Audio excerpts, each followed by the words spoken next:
Dum, bum, bum, bum. Bum, bum, bum, bum, bum. That's the wrong song entirely. What song is that? I have no idea. I literally have no idea what song that was. Oh well. It was kind of close. It was just I don't know. Oh no, it was like a bass version of our song. It's a It was bass like version of boom, our boom, song. Yeah. boom, boom, boom, boom, boom, boom. Dropping the Okay, all beats. right. You know me.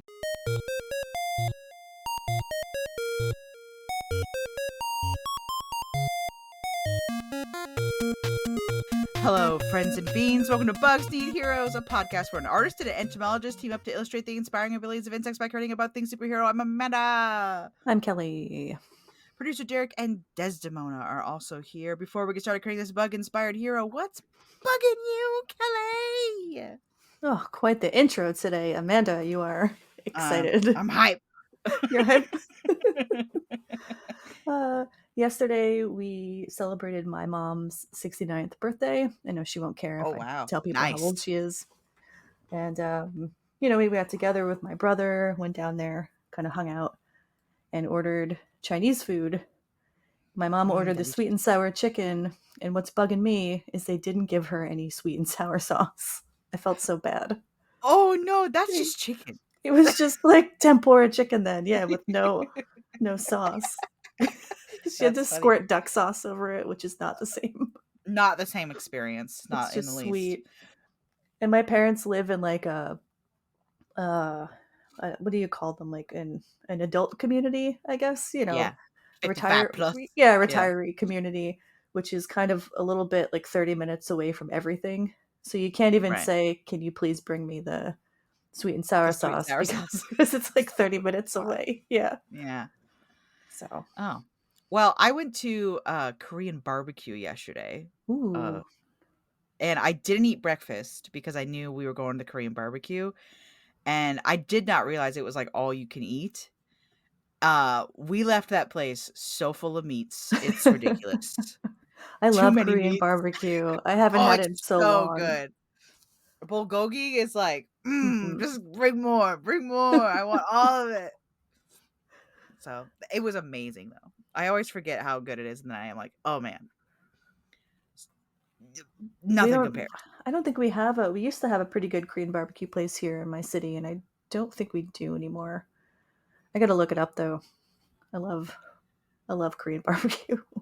Ellen I also love Korean fried chicken. Yes, Ellen of the Just the Zoo of Us was in Portland, and Derek and I went and visited her. And she was Shout out to Ellen. Shout out to Ellen, Yeah. friend of the pod.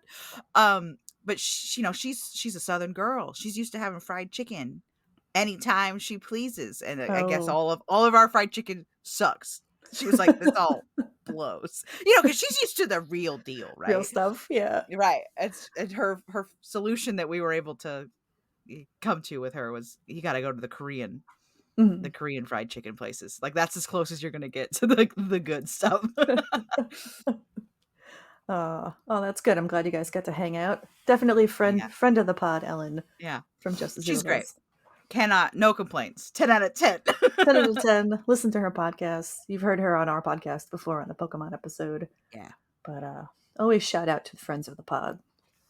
I spoke to a friend of the pod, Ped, yesterday for a little bit too. Oh yeah, what's Ped up to? He's good. We got some research plans for the summer, maybe, which I'll hold to describe maybe when we get started. It'll be peek. Bug themed on my end, so fun. Of course. Fun, yeah. Speaking of bugs, we got our own podcast to do today. Oh yeah, we should just hang out, you and me, talking about all our friends. Yeah. What do you know the topic for today, Amanda? It's another. We're really hitting them lately as far as bugs that I recognize but know nothing about. Mole crickets, which I am to understand have many names. They exist under multiple epitaphs. Mole cricket is probably the most common. They have like crazy little hands, little like paddle hands. We're both like making wiggly fingers. We really into should add video someday because we're always doing thingies with our hands. Yeah, I've heard them as potato bugs. I think that's a southern one. I think that's probably southern. And is this also the Jerusalem cricket? Is also this one? No, those are different. Those are their own. Oh, They're their own weird little dudes. their But own I guess they special little guys. they kind of look similar, and maybe we'll talk about the Jerusalem cricket at some point Hmm. far down the line, because now that we've covered Oh, you know more one cricket. crickets, You know yeah, all crickets. they both dig, so similar, I guess. Oh, okay. Oh, okay. Now that you've said that, that makes sense to why he's called the mole cricket. I had not put that together till just now. Because you say cricket and your mind goes straight to like the little hoppy guy Mhm. who, like, to this day, I'm not really sure what the difference between a cricket and a grasshopper is. I Well, assume it's they're both same order, Orthoptera. okay, so they are cousins They're then. cousins, yeah. All right. So that's But why they're basically shaped the same. they're shaped very similarly. I think grasshopper has that kind of square bulldog kind of head. It Yeah. always kind of reminds me of. I think of grasshoppers as being very rectangular and square. Um, Crickets are kind of round. They've got a little round head. They have Oh, short. okay. Their antennae is longer than Okay. grasshoppers Okay. usually. There's some I'm picking up what you're differences. throwing Yeah, down. I'm pitching Jiminy Cricket, colors. and he's pretty Crickets aren't round. green. Crickets are pretty brown, unless you're Crickets are pretty Jiminy Cricket. brown. Yeah, Jiminy Cricket was green. I don't know. I guess you don't He's want to make a brown bug. I don't know. he's also barely a cricket. Let me just go on the record and say that Jiminy Cricket does not look like a cricket. He's just like a little alien boy. Amanda Who's a throwing shade at Jiminy Cricket. I mean, okay, because you've once again triggered my trap card of being a fan of animation as an adult. But originally he was much more cricket-like in the original Pinocchio, but people did not like him. They were like, "Get this cricket thing out of here." Wait, why didn't they like him? He was just too like buggy. They just unfortunately it was, it was hard times when Pinocchio was being made, and buggies were not high on people's lists of cute things. It's the style of animation just wasn't ready for a buggy boy. Hmm. By the Now we have time so many buggy boys. now we It's have so many wonderful. buggy boys. Yeah. There's even straight up a cricket. There's a character named Cricky the Cricket in Mulan. So eventually we got Oh, there. okay. I have And not. of I know I'm course, bad. I've not seen Milan. I've. and of course, the movie you need to see most of all Disney distributed properties, A Bug's Life, which you still have not seen. I haven't seen it. I'm That does not waiting. have crickets. That has One grasshoppers. one day we'll do a Patreon where we can watch it with everyone. We're We'll just just do a gonna watch. have to do it. So We'll have to we'll just hold we'll it be until constantly then. pausing the movie. It's like, so Kelly, what are your thoughts about these ants collecting food for grasshoppers? I'll just ruin the movie for everyone. It'll be a sad experience for We Patreon recently members. rewatched it, and while I was watching it, I was thinking about like what would Kelly say about this? And there's a couple lines that stand out to me as like, I think Kelly would like this. She'd hate WWKD. What would I do? Oh my gosh, I need a bumper sticker. Uh, Can you imagine if we put Bugs Need Heroes there? It's like WWBNHWD. Like just like huge string of letters. very long and weird. Oh. Anyway, oh yes, Derek. Well, first of all, Mulan is very good. You need to see Mulan's very Mulan. good. You need I to know. see I need to Mulan. see it. Yeah. Like, I'm very far would love behind it. on my Disney watchings. It's got your girl. What is it? Phoenix? Is that her name? Oh, Ming-Na Wen. really? Yeah. She's great. I love Ming-Na her. Wen is the Oh voice. really? Yes.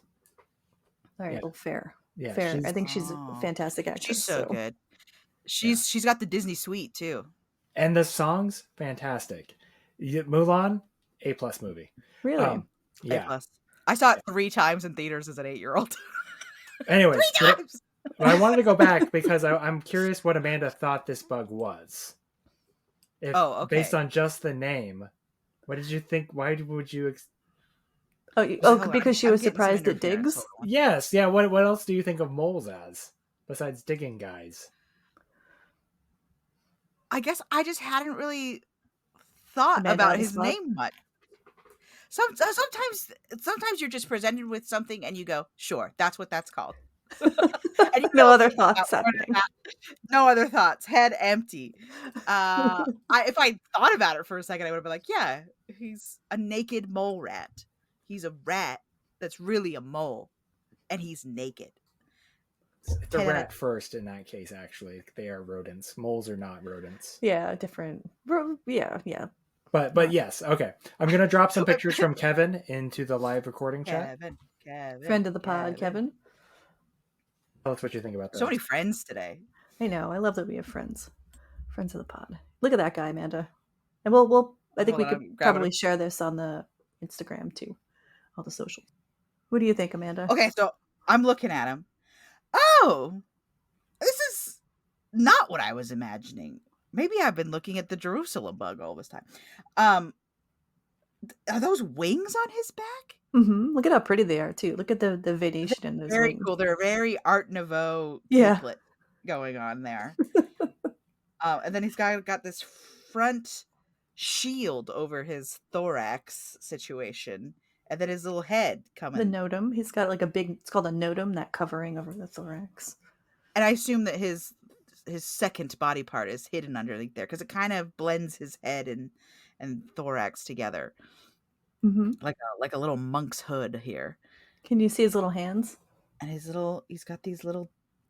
Oh my gosh, he's got little paws, little diggy hands. The curve of his arm is very interesting to me. It's kind of like a mewling kitten. He's just going. But he's got that classic sort of mole posture of, where they've got both hands. He does have a mole posture, yeah. Close to his little cheeks as he scoops through the dirt. And then he's got I always get the SETI and the Cersei mixed up. Which one's which?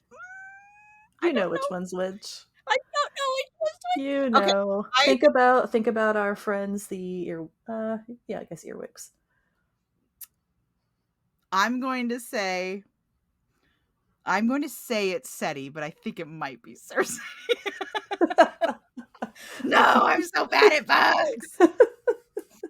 I need to get my bug card revoked. I was so good the last couple of weeks. I've been able to say things like diapause and know what I'm talking about. Oh, speaking of, when I went to Korean barbecue yesterday, my our friend Chelsey, I can't wait for you to who is a loyal blend this into diapause.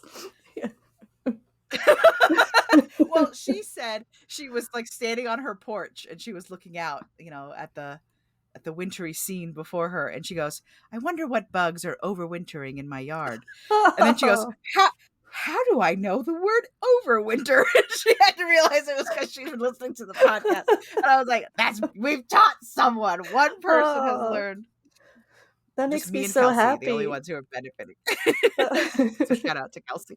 Yeah, thanks, Chelsey. Podcast. Yeah, that makes me super happy that anyone's learning anything. That's the point. The point of the pod is to learn. And hopefully have a few laughs along the way, because, you gotta. If it nothing, then my expense for being such a bug dummy despite being on a bug podcast for a year and a half. I think you've come a really long way in your bug knowledge, Amanda. You're not a bug dummy at all. I'd say you're like a bug novice. Bug intermediate. I'm a bug friend, if nothing else. And really isn't that what matters in the end? Certainly a bug friend. Would you be friends with the mole cricket after having a good look at him? Yeah. He's nice. I'm not dirt, so he's not digging into me. No. Although, they're harmless for people. So. He's probably not going to bite you. I think he probably just wants out of my hand as soon as possible. Yeah, he wants to be underground. Yeah, he's busy. He's got fangs tattooed. So he does have this little spiked butt there. So was that SETI or Cersei, or was I wrong entirely? It's something else. I kind of don't want to tell you now. Oh no! I want listeners to tell us. Right? We can do it as a little quiz. I feel like I'm being Duolingoed by Kelly right now. It's called Bug Duolingo, and it's Bug Duolingo, and you have to name parts of bugs. And I'm like, oh no, I didn't conjugate this SETI Cersei verb correctly, and now I've got the wrong one. Yeah. Well, maybe, I don't know if anyone will do it, but listeners, is it the SETI or the Cersei? Email us at BugsNeedHeroes@gmail.com. Interactive. We've become interactive, this podcast now. Well, but what's more interesting, I think, is those front little paws. Yeah, and he's called a cricket, and he's got the backward legs like a cricket, but his legs are clearly not for jumping. His legs must be for pushing. Yes, good job. Yes, it's for pushing dirt. Yes. So you've re-earned your bug star for today. Thank you. Thank you. I think that's more just like general anatomy. Like, what are his legs for? Pushing. Pushing. They can jump, but they're really bad at it. They're more. It's more of a flop than a jump, I would say. Oh. Yeah. Well, there's not a lot of room to jump underground, if I'm honest. It's pretty much the ground is right there above your head. Yeah, they need those legs to help them dig and make tunnels. So they make tunnels under the ground, and really not very far under the ground either, like just under the surface. Which sucks. He's got a sweet little face for plants because it kind of ruins roots and things. Oh, do we have a close-up face picture? Oh yeah. Derek put some more in the Discord, and he does have a sweet little face. He's got a cute little face, and those little fingies are called dactyls. And the little yellow tipped little. No, on the front of the hands, they look like little fingers. Okay. Those are dactyls. Depending on how many dactyls there are, and I think the placement is what species it is. So you can that makes sense because he kind of has. For those not looking directly at a mole cricket right now, he has sort of like badger like bear claws on the front of his little legs. Yeah, they do have kind of a cute face. My husband yells at me all the time. He's like, "You think all the bugs are cute? Every bug is cute." This one is legitimately cute. He's got these big bulging black eyes that are very shiny. You know that I love a reflective eye. I really like the full anime effect on my bugs. If there's one thing I know about you, Amanda, it's you love a reflective eye. I love a reflective eye. It really pops, really brings a lot of personality to a face to have some really reflective. I think it makes them look a little less intimidating and kind of cute. Yeah, he looks sweet, actually. They're pretty. They don't really bite. You can handle a mole cricket. They're not a big deal. How big are they? About between 2 to almost 3 inches. Oh, okay. So he's bigger than I thought. I was imagining like a 1-inch dude, but he's a healthy, chunky boy. Yeah. Oh, he's big. Oh, well, the females get up to be about 2.8 inches. Males are more around 2 inches. That's 5 to 7 centimeters for the rest of the world who might be listening right now. Sorry to do American inches on you. But it's big. Amanda's like making weird finger motions right now. I'm like, sorry, I'm trying to measure. Trying to figure out 2 inches. I'm trying to imagine him, as always. I'm always trying to imagine him in my little hand. He would take up a good amount of your hand, so probably like that. Yeah, he's probably a decent chunk of your palm. Yeah, and you can see they're kind of chunky too. So they're he's sturdy little cute. guys. All right, I know I'm coming around the Kelly way of thinking when I'm like, he's a cute little bug. He's a cute little guy. And they've got those beautiful wings. And they can fly. Yeah. So there are there's also like the short-winged mole crickets, and their wings are much smaller. And they can't fly, but these guys, this looks like a regular, not a short wing. So this guy should be able to fly. Yeah, kind of lobstery in appearance. Yeah, he's kind of got that classic like crustacean setup going on there in the front. Like I think it's those front mitts. Those mitts, his are big like mitts. claws. And then he has these sort of 4 little feeler things here in the front. Are those also just for feeling around in the dark? Just for feeling, yeah. I'm kind of surprised at the size of the eyes, given they mostly live underground. It's for cuteness. Yeah, they're little mouthy bits. It's for cuteness. It's for cuteness, yeah. So humans won't kill them. Like, don't worry about me. Yeah, I keep having to go back to look at the photo while we're talking. So, yeah, these guys. Well, first, there's only 3 species in North America of these little dudes, and there's around 100 species worldwide, but we only have 3 native. Okay, sorry. I was looking up mole cricket flying to see his wings. Oh, you were? Did you find a photo of one flying? I found a couple with their wings out. I wouldn't say he's flying, but his wings are out. Oh my gosh, his wings are so sweet when they're out, because like there's no way this guy's flying more than what can technically be qualified as flying, because his wings are so small compared to the rest of his body. Well, when you live most of your life, and really most of your life, from egg nymph to adult, they're underground. They really only come up out of the ground to either hunt for those that are predaceous or omnivorous, or to forage for the herbivores. So depending on species, they only eat plants, they eat plants and other organisms, or they only eat other organisms. But most of the time, underground. They come up at night when it's a little bit safer. When it's safer for a chunky bug to walk around. Yeah, fair enough. So you said there's 3 different kinds in North America. Are they just North American? Or So are they elsewhere? the species we have, the native species we have in North America, I believe Uh-oh. there I are don't like the way only you emphasize the word native. yeah, we're about to have Oh, a talk no! about invasive species. Of course. I'm pretty sure the 3 we have are really only up here. There might be some crossover like around Mexico, South American border. I know Mexico is North America, but you know what I mean, like further south. But we do have invasive species from South America. There are invasive species in Hawaii because, of course, there is. Of course, of course. Hawaii gets everything.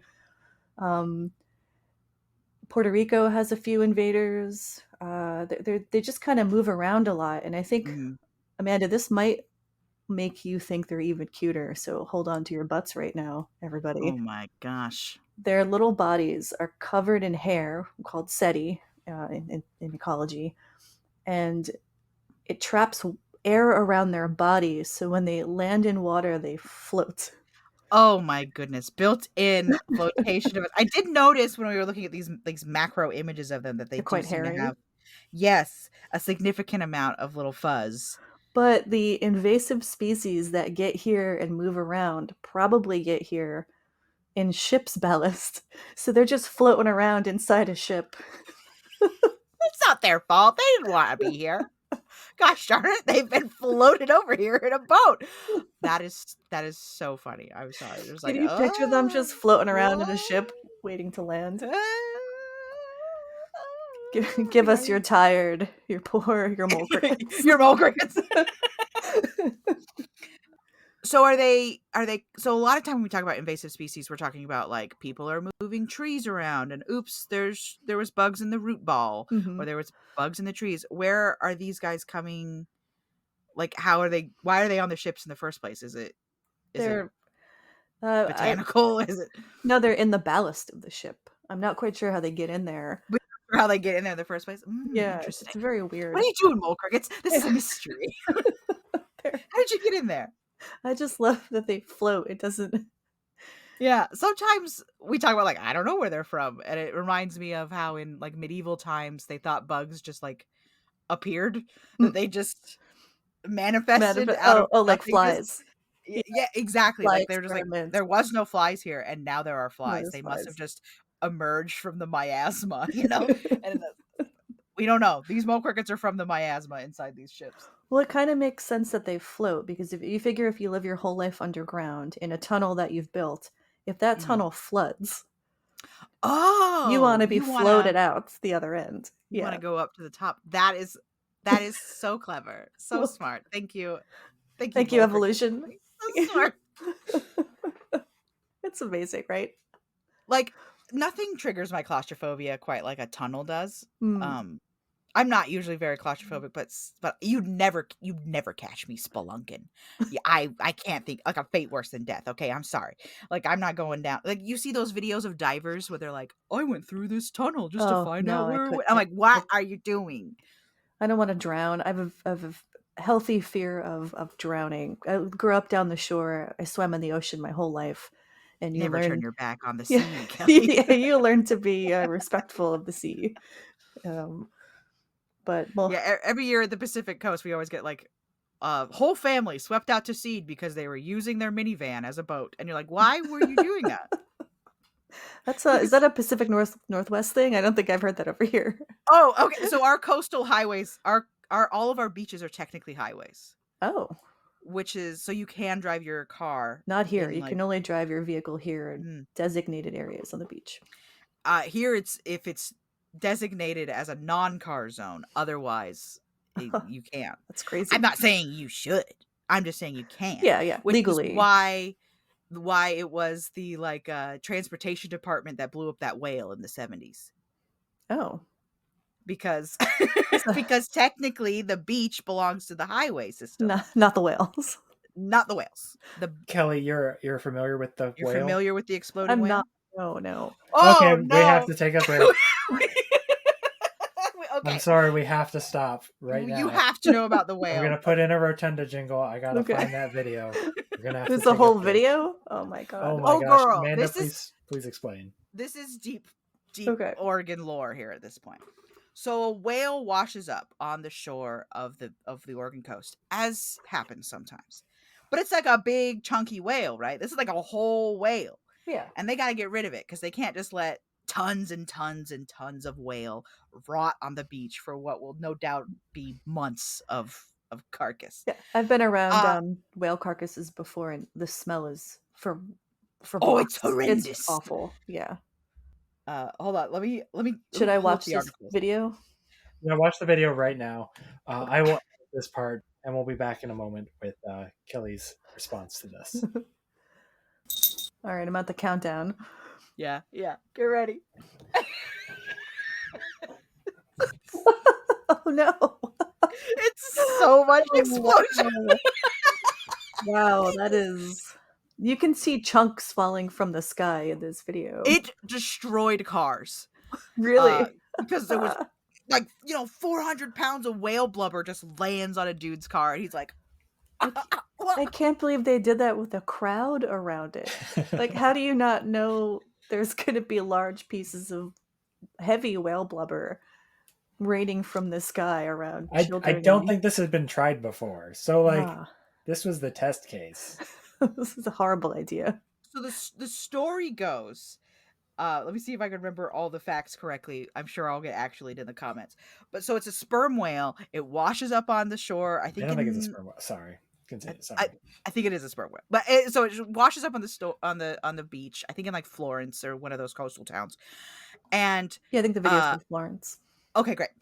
So it's like 1970, and they're like, what are we going to do about this whale? We can't just leave it here. It's so much whale. And so they go to the person who's in charge of the beaches, which is the Oregon Transportation Department for some reason. And the guy who's supposed to make these sorts of decisions is out of office. So they go to the next guy down who's just like filling in. And they're like, what are we going to do about it? And he goes, blow it up, I guess. That would get rid of it. And they go, okay, great. How much dynamite should we use? So he goes, I don't know. Let me go ask a guy. So he asks a guy. The guy says, like 1 stick of dynamite will probably do it. And the guy's like, great, use 20 sticks of dynamite. We'll get rid of that whale for sure. So they put in so much dynamite, way more than was ever needed. And they blow the carcass of this whale. Oh my God. I've not heard of this before. Yeah. Yes, it is iconic. It is deep. Not even that deep. It is well-known Oregon lore at this point. The iconic Whale Day. We now celebrate Exploding Whale Day, November 10th, I believe. So there's Derek shared a video of this online. If we're keeping this for the listeners, maybe we could put the video in the show notes. If you want to watch an exploding whale. It was just so much. And if they had spaced it out, if they were like, okay, we're gonna blow up like a little bit right here, a little bit right there, but they just do all the dynamite all at once. I'll have to look up like the actual numbers for like how much dynamite they use, because it's like so much more. The guy was like, you need 10 grams of dynamite, and they're like, great, 400 grams of dynamite. Whole thing. So, all the dynamite we have. And it was like the perfect comedy of errors of like, why is it the transportation department? Oh, the guy who's supposed to make these choices is not here. It's just the guy who's covering for him.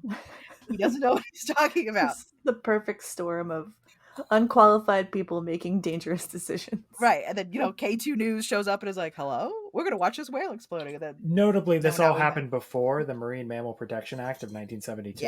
Yes. So now when a whale washes up, nonsense. It's very, very differently handled. And there's been a couple that washed up recently in the Oregon coast. Oh, Rotunda's down here. And they were handled differently. Oh, very rude. Very rude. A gray whale has entered the chat. Okay, I'm just kidding, Rotunda. I love you. Yeah. Oh no, yeah, Chelsey, I have no doubt that that letting the whales be part of the ecological departments around the Oregon coast is a direct result from people being like, exploded, I guess. What if you just blew it up? Yes. Hilarious. I'm so glad that you've now joined us in knowledge of the exploding whale of the Oregon coast. You can celebrate Whale Day with us this November. I can. I'll wear a whale pin in honor. Yeah. Oh, there's so much merch down the Oregon coast. Like, it's on T-shirts. There's pins. There's hats. Really? That's funny. It's a thing. We've really embraced the exploding whale. Local cryptid exploding whale. There is a park now in Florence, Oregon, named after the whale. Yeah, I think it's called Exploding Whale Park. That's wonderful. Yeah. When a whale washes up now, everyone's like, exploded! Blow it up! Well, because like they do blow up sometimes, like on their own, but never with the veracity of dynamite. When an animal dies, the insides of the gastrointestinal system, the bacteria kind of goes unchecked, and then it creates a lot of bloating, and you'll get a rupture. I don't know how much exploding really happens, but it will get pretty rough. If you've ever seen here on the East Coast, if you've ever seen a deer on the side of the road, they get all kind of see that. They're like laid out. Yeah. Derek went to the beach for an exploding whale. No, well, I shouldn't say it was exploding. Derek went to the beach for a whale not that long ago, and the thing that surprised me about it is that they, the scientists show up to do what studying they can, because like you don't just get to study whales much. Because I hear too. They're deep, deep down.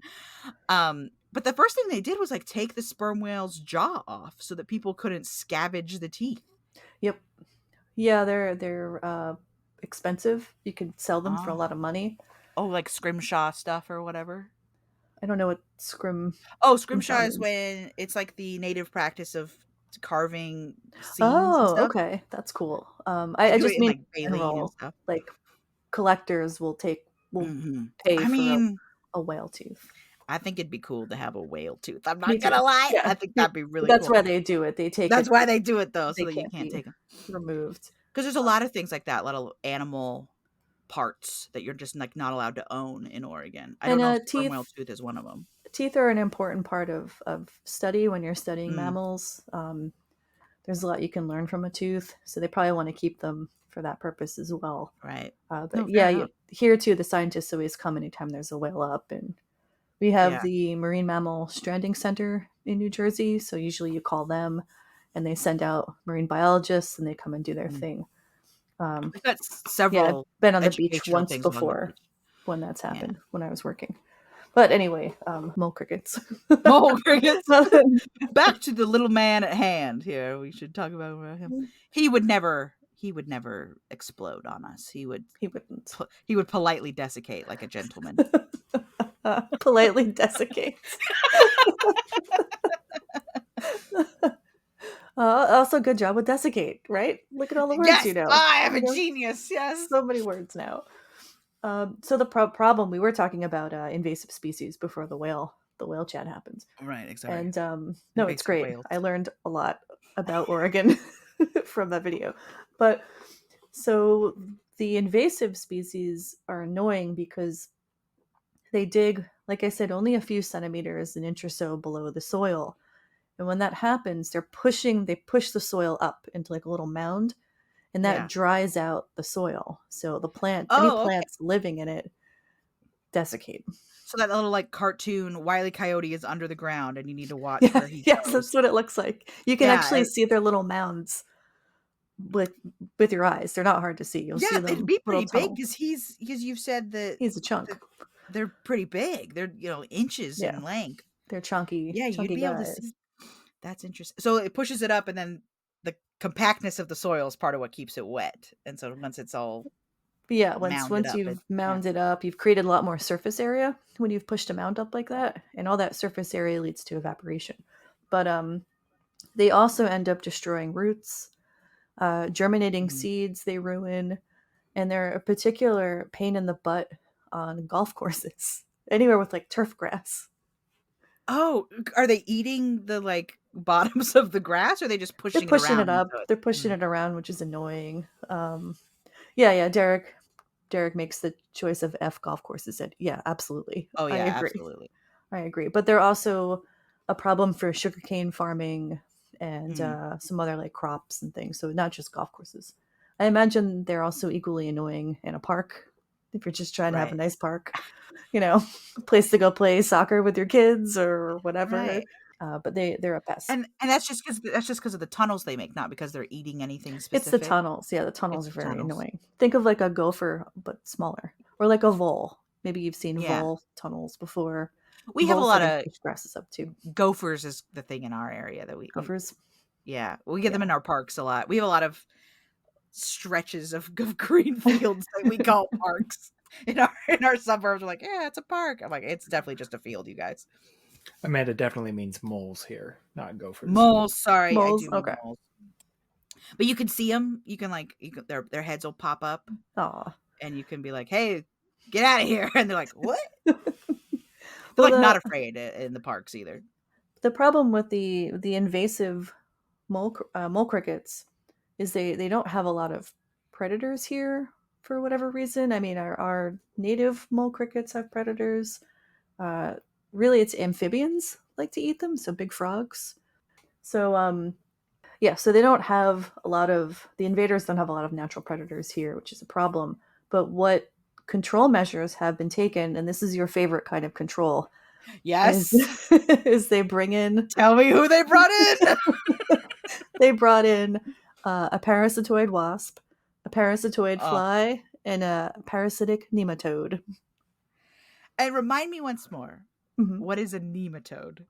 A nematode is their small worms, like very thin-looking worms. Nasty little parasite guys. They don't look... Yeah, generally when you're worried about parasites in fish, if you're eating like sushi or something, it's usually nematode is the problem. Hate that for me. But yeah, so I'm okay with it because I don't eat fish. That's an everyone else problem. But yeah, so control measures, we brought in all these other things, and they're fairly, they work fairly well. I think the nematodes didn't work great at first, and now they're working. But it's always, got to bring in some parasite to fix this problem.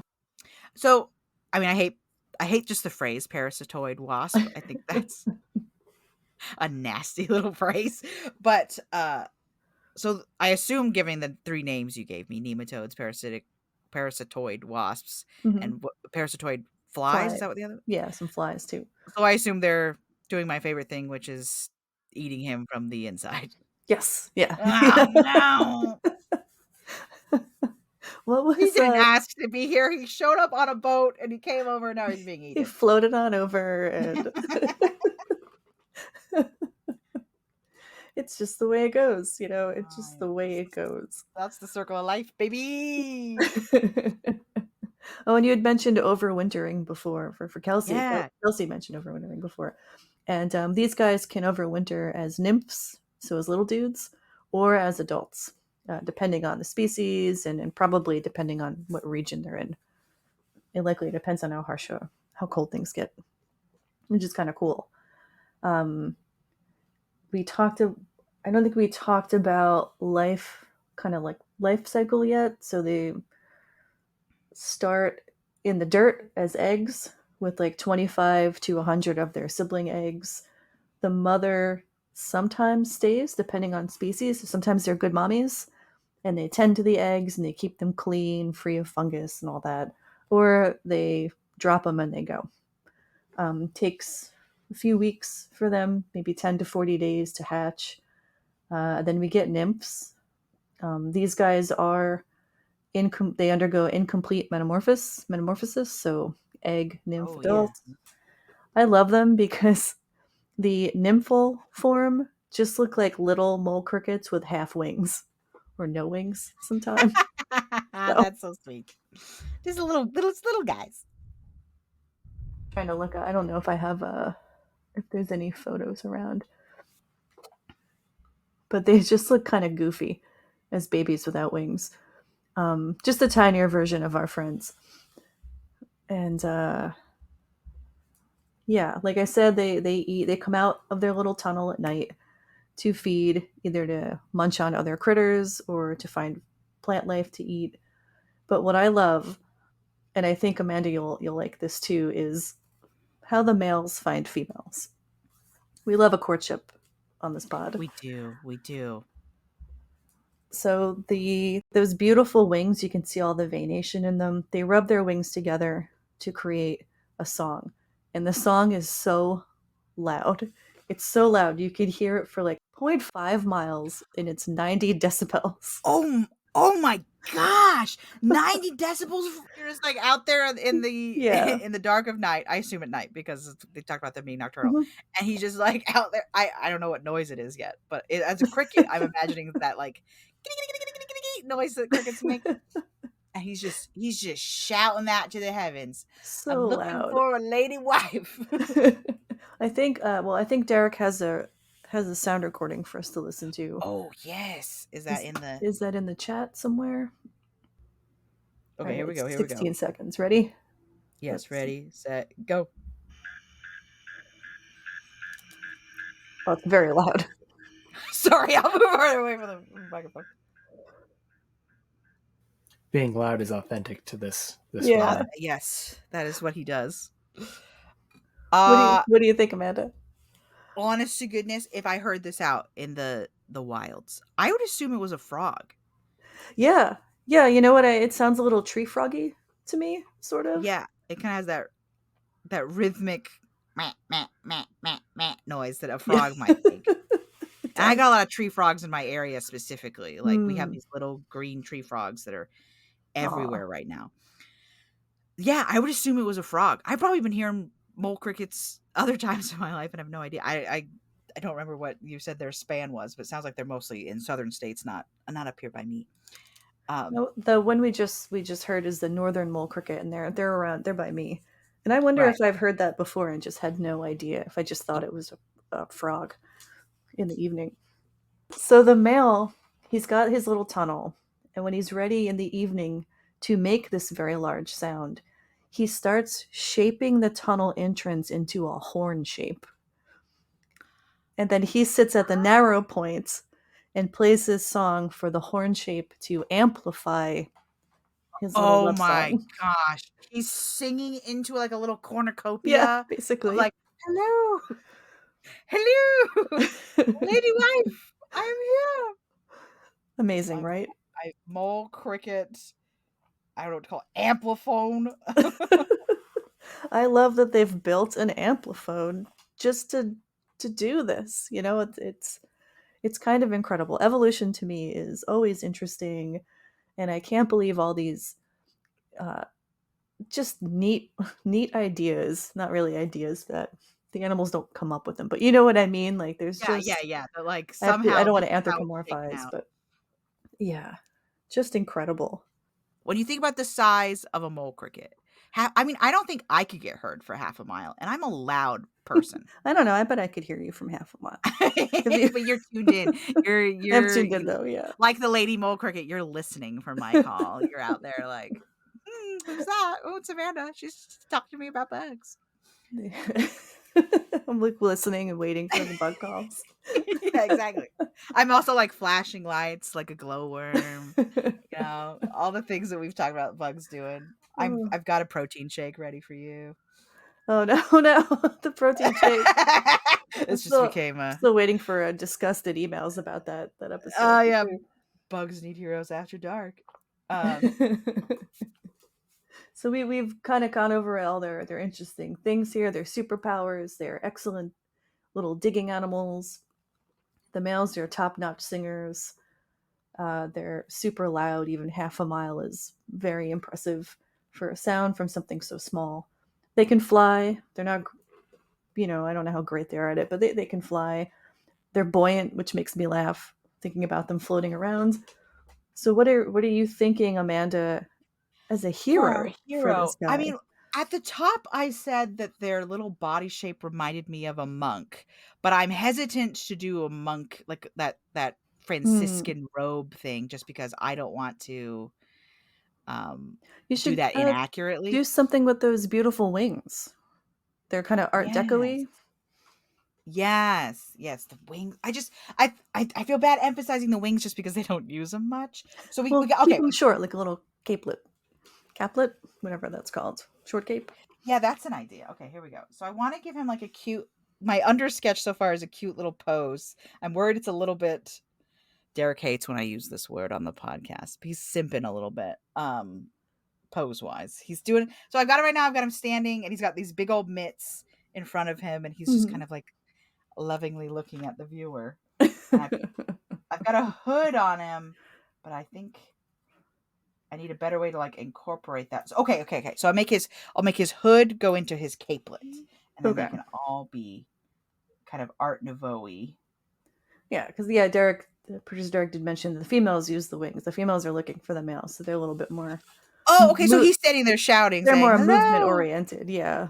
And she's coming to him. I see. She's coming to that siren song. She hears her man out there, and she says, "I'm going to go find him." And how long do you said they overwinter? So I assume they last at least a year. Yeah, because they're waiting. But they only overwinter once again as incomplete metamorphosis. They're not yet adults. Derek is saying you can catch them with a speaker in a kiddie pool. So if anyone wants to find a mole cricket of their own, don't harm them. Put them back. Chelsey's calling out Cody in the side chat there. Oh, oh no. Cody is a horrible finder, so I do have to come to him for anything. Oh really? Oh my gosh! And he's passed it on to my son.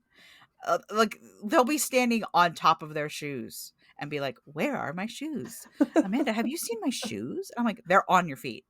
Yeah. So sometimes my husband's looking for something, and I'm like, "It is kind of next to you, just behind the whatever it would just take it would just take a couple seconds to move something, and there's the thing you're looking for. It's all right. My mom used to always say to us that I now have to say to the generations have continued is look like it's there. Yeah. Look like you're sure it's in this location. You just have to find it. But I'm no better. I'll occasionally wonder, oh, do I have my phone on me, but I'm listening to a podcast? So of course exactly. I do.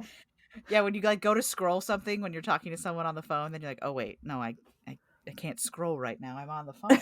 Yeah. You realize how bad your screen addiction is.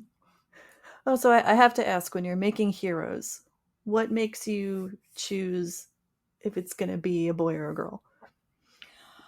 If I'm being totally honest, a lot of times it comes down to like shape, whether I think it's a more masculine shape or more feminine shape, based off of these tropes that exist within tropes. We work with a lot of tropes in comics and animation. I'm not trying to make like a good character design when we make these shows.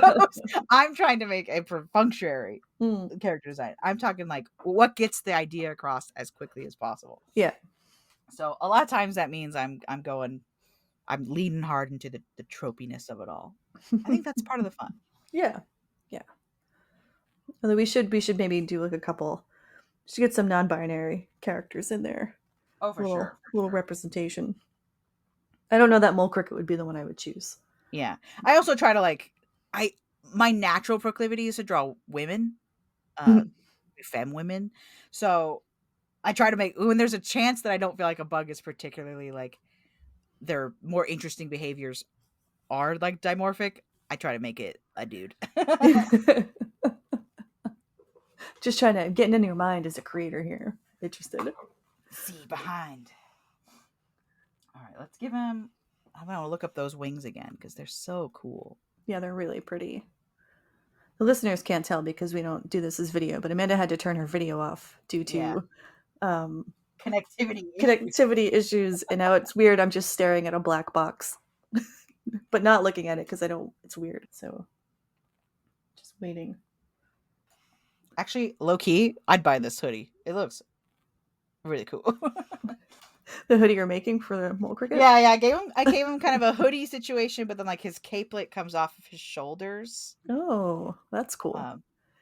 We got to start making a merch store, Amanda. You can design bug themed hoodies. Bugs need hoodies. Perfect. I'll talk to the LLC today. We're gonna make hoodies. Forget the podcast. We're a hoodie. We're a bug hoodie company. We're just making tiny bug-sized hoodies. Oh my gosh, that's hilarious! Just like keychain size little tiny hoodies. How many legs do you think you'd give old Mole Cricket? Oh my gosh, he's so sweet. Something about him is just. I mean, I know we talked a lot about his invasive species being like bad for plants. You can think about our North American species. Yeah, but I'll think about his neighborhood Mole Cricket. He's got these sweet little eyes, which I'm struggling to put on his hero form without making him look like a ding dong. He's pretty good. I really don't have any faults for him when he's where he's meant to be. This is hard. Okay, He should probably be like a little hairy too because of his buoyancy. Oh yeah, that's true. I hesitate to give him 6 out of 6 only because I have in the past not done 6 out of 6 when a bug doesn't have a like really, really unique feature. Mm-hmm. The way a like I'm trying to think of other 6 out of 6 I've done, That's fair. Because sometimes you just gotta reserve those 6 out of 6 for like, wow, nobody is like this guy. The assassin bug, there's nobody like him, Mm-hmm. And I feel like the Mole Cricket doesn't quite fit that criteria, but I just like him a lot. So I want to give him 6 out of 6. But I think I'm going to have to give him I'll give him 5.5, as close as I'm willing to give. Wow. Because he's a lot of love for cool. Mole Cricket. I think he's really cool without being like a menace to society, like a wall crawler might be. But he's sweet. He's hairy. He's just doing his own thing. Oops, I fell in the water. I guess I'll float away now. He's singing he calls for his lady love. He's crooning, Can you remind me? I'm sure you said this. How does he make the sound? Because crickets, there's always like this. They rub their wings together, right? Because the it's picture called stridulation. Yeah. Okay. I think we talked about this not that long ago, but it's always the picture is always of like they're rubbing their legs together, but that's a lie. It's really yes, because we did talk about this because we talked about those percussion fish thing they have where it's like a tube with all the. When you can't see me, you can't see my little hand gesture. Can't. Are you making a hand gesture? I am making a furtive hand gesture. But like little children's instruments where it's like you have a stick. Like ridges. a rasp yes thing and I know what you mean now. I'm gonna have to change his face because his face is too sweet. It's too sweet. It's too sweet. Oh no. He looks be about too sweet? 8. He maybe can be too sweet. I think I'd give Mole Cricket a 4. I think he's pretty neat. He's not exceptional. He does have a very cute little face. But I have to be careful not to rate bugs on their cuteness, because then everyone gets a 6, unless they're particularly unsettling to look at. All 6s and then Emerald Ash Borer. Vinegaroons, I think, are not pleasant to look at. Fair. Sorry, friend of the show, Bailey. I know you love your Vinegaroons. I think they're very cool, but they are not cute. Not to me, anyway. But Mole Cricket's pretty adorable. I wish Jiminy Cricket was a Mole Cricket instead. That's really funny, actually. I think he should be obviously, this old Italian story. He was just a cricket because he's a cricket.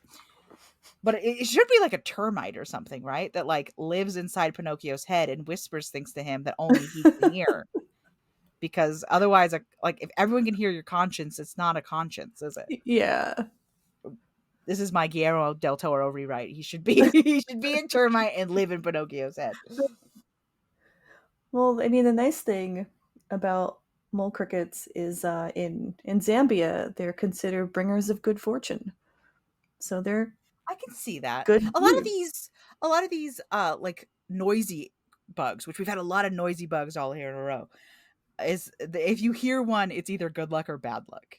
Yeah. Like with the hawk moth, it was a little bit of a like, what's that noise? That little eek eek eek noise is That don't love can't that. be good. Yeah. But like a cricket being good luck, that makes sense. Yeah, it's cute. They're also they in Central and South American lore, they're believed to bring rain, which to me is good. That sounds everyone wants rain for crops. I'm over the rain. I'm ready for spring. Yeah, you guys have had a lot of rain in the Pacific We've had Northwest a lately. lot of rain this winter, and I'm in for a lot more because it's the Pacific Northwest. And I know occasionally we get questions on can you eat this bug, and you can. Mole crickets are a common snack food in Thailand and Vietnam. Yeah, I'm not gonna lie. He looks like he'd be tasty. I mean, he's kind of juicy, right? I feel like if you're going for like the most bang for your buck. You gave him a 5 out of 5 and now you want to eat him?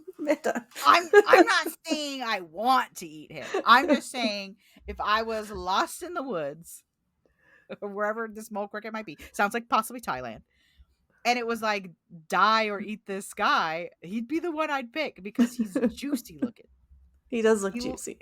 He looks like, because a lobster, the reason why we eat lobsters and not anything else is because of how much there is to give out of a lobster. You could eat most of him. Yeah. I'm trying to think if we've covered a bug you can't eat. Ladybugs, you shouldn't eat a ladybug. They are, that burning, that nasty hemolymph. They're bombardier beetle. Yeah, don't eat the bombardier beetle. That's Don't eat bombardier beetle. Floaty Joe is not for eating. He's not for foods.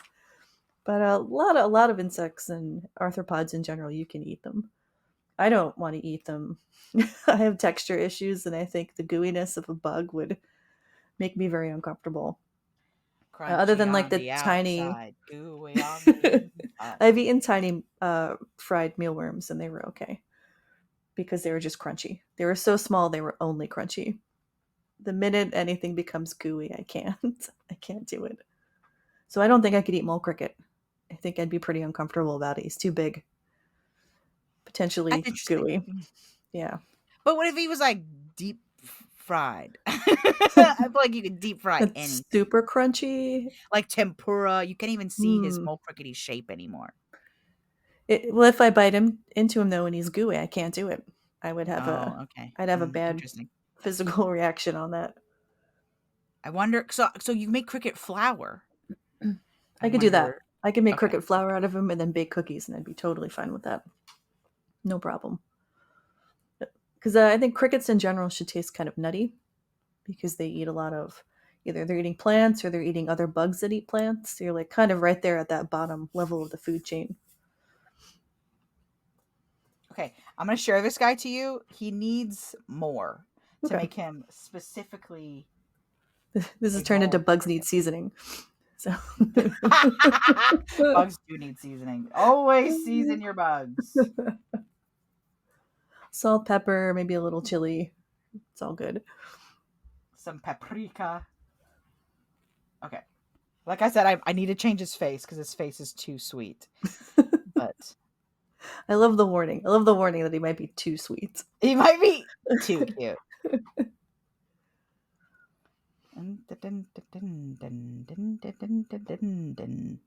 Sorry, I realized I didn't have Discord open on my Surface. Oh, no problem. Oh yeah, I was talking to my friends yesterday when we were at Korean barbecue. They're my friends that were like deep into City of Heroes and they just re-downloaded and made a lizard people team. So yeah, I love City of Heroes. I tried to replay it and it doesn't really have the same feel to me when I revisit, unfortunately. Yeah, a part of it is part of its time, and then also part of it is like playing with your friends, I think. Yeah. He is very sweet looking. Look at his eyes. I told you he might be too sweet. I think you should leave him that sweet. Look at those big arms too. Well, I was trying to get his like big old meaty mitts in there, and I was like, his superpower definitely has to be his mitts. Like it has to be his arms. Is like really what his superpower is. Yeah. And I tried to give him a little bit of those like caplet hoodies. I want that hoodie. I told you, right? Yeah, Like, I want that I hoodie. kind of want his hoodie. It looks great. That's very, yeah, you should leave him adorable. Okay, all right. He can stay cute. So we can share him next to photos of the actual cute bug.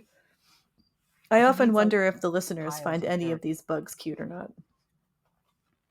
Well, I think it depends on whether they're listening to us like because they're interested in bugs or if because they just think we're funny idiots or whatever it is. Like, what's the it probably depends on the reason. Oh, Derek is saying give him a trumpet.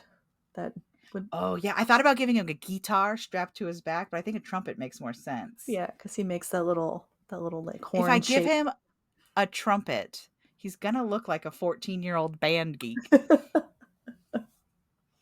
Maybe that's not the worst thing in the world. Yeah, he's giving us Peter Parker vibes. Maybe the band geeks need their own hero, and maybe it's Mole Cricket. You know what? Honestly, I'm into that. Oh, Derek is saying a sousaphone. I don't think I know what a sousaphone is. Oh, yeah. I think you're right, Derek. I think a sousaphone's the answer. Oh, that thing. Okay. I'm gonna have to draw it from memory over here. Okay, that's interesting.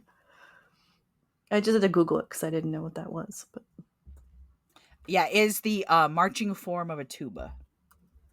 That's cool. And the people who play the sousaphone are always just absolute whack jobs. Just so you know, like there's some cliches about band geeks that are true, and one of them is that there's never been a mentally stable sousaphone. Oh, we're gonna get hate mail for this one. But in like the best way, and the best it's the most brass band kid energy of all the brass band kid energies. They conglomerate in the sousaphone section. Email us at BugsNeedHeroes@gmail.com. How dare you? I was a sousaphone player and I'm clearly very hinged. Subject line Amanda.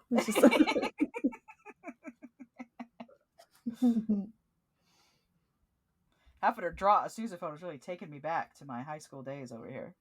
Were you in band in high school, Amanda? I was a trumpet player, surprising no one who was offended about the sousaphone line a second ago. They all say, was there a feud? 100%. I was not in band, so I don't have that life experience, which I know can be quite the thing. Being in band. I loved being in band, but I did not love playing an instrument, if that makes sense. Chelsey says I have clarinet energy. Is that a compliment? She does have clarinet energy. I was going to say that, but I was like, she's not going to know what that means. That's so kind. That's very sweet. I played the flute in middle school briefly because we had to play one instrument, and quickly when the requirement was over, I stopped. It was not fair enough. Yeah, I have an electric guitar now that my husband bought me several years ago. I can kind of play that. I'm not super good at it, but I don't have time. I don't have time to play. That's the problem. So I'll never get good. Too busy. And when my free time, I'd rather play video games than try to hurt my fingers relearning guitar. Do you play anything now, Amanda? Every now and then I'll whip out the trumpet, like at Christmas time. No, mostly I play chasing my children around the house. That's what I play. Yeah, that makes sense. Here on BugsNeedHeroes, we exclusively make male heroes who would treat you right. Okay, we do. That's our branding. Dung Beetle. Dung Beetle. This guy, he's allowed to come to hang out with Dung Beetle.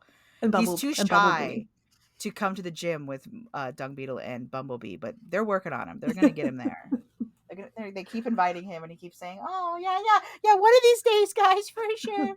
They're gonna be supportive and loving and kind, and he also has that energy of like he's a teenage hero, but he doesn't want the other adult heroes to know that he's only a teenager still. I love it. I love all the backstory for our bug heroes. We just make on the fly.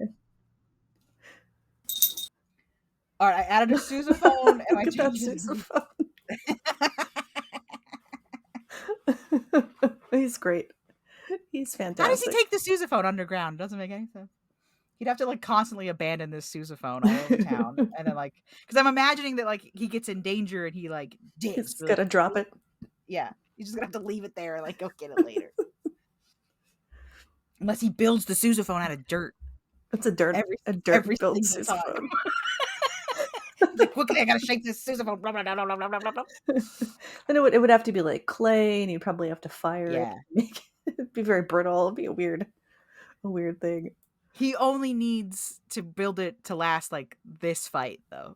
Like, it doesn't need to last. It just needs to make the sound, and then he knocks you out with his sousaphone blast, and then he digs away. He's great, Amanda. I'm jealous of his hoodie, and I would have been friends with this guy in high school. I think we would have been pals. Oh, for sure. We would have been pals. No, I think his face might be too sweet, but I'm leaving it. It's adorable. I want him to hang out with all my boys, all my Woolly Bear, Bumble boys, Dung Beetle boys. Yeah, Woolly Bear is younger than him, but yes, I don't remember what heroes we have who would be around his age. We have a whole cast of heroes now. We don't have many teen heroes, which is funny because teen hero is such a cliche of the hero genre. Is he our first teen hero? I think it's him and Silverfish. Although Silverfish was like college age. Now that I say that, he was like an older boy. Silverfish was a young man. He was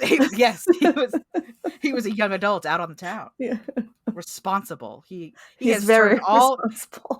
Every essay he's ever written has been turned in hours ahead of time. Oh man, yeah. We need to make a little comic book at some point. It's so ridiculous. Yeah, we really, really have adult heroes and kid heroes. This is, I think, our first like properly teenaged hero. We're gonna have to make other teen heroes then. His metamorphosis is as of yet incomplete. Yeah, that's why his wings are short. Yeah, exactly. Well, I think we've covered all the bits and bobs about our friend Mole Cricket. We both rated him, I think, fairly high. Amanda higher than me. Because he's so sweet. He's very sweet. We love his tunes. We love that he's considered the bringer of good fortune in Zambia. That's always a good sign. And rain in South and Central America. He's just a solid dude, I think. Yeah, he seems like a sweet boy. His mom's proud of him. That's all I'm going to say. His mom's proud of him, and we're proud of him, too. Oh, my gosh. I'm sorry. Now I'm just looking at cute pictures of mole crickets. This guy is so cute. I'm hold on. Amanda has a new favorite bug. He's mole cricket. So cute. I'm sorry. We do have a sound of this little guy. We will share a link in the show notes for the Orthopteran Society, where you can hear Mole Cricket and Katydid and all your favorite bugs. Yeah. So, as always, love you, bye. Love you, bye. Yeah, look at this little picture I put of him in the live recording. Oh my god, he's so cute. It's very, very cute. It's stupid. It looks like a little teddy bear. He's like, he looks like he wants a hug. Yeah, he's asking for uppies right now. Oh, definite uppies. My cat does that. It's weird. Bugs Need Heroes was created by Derek Conrad and Kelly Zimmerman. Hosted by Amanda Niday and Kelly Zimmerman. Bugs Need Heroes is produced and edited by Derek Conrad, with some assistance from Chelsey Bawden and a few cats. Character art is by Amanda Niday. Our music is Ladybug Castle by Rolemusic. Got a bug question? Email us at bugsneedheroes@gmail.com. Check us out at bugsneedheroes.com, and most of the socials are under Bugs Need Heroes. Thank you to the Entomological Society of America for the Chrysalis Fund grant.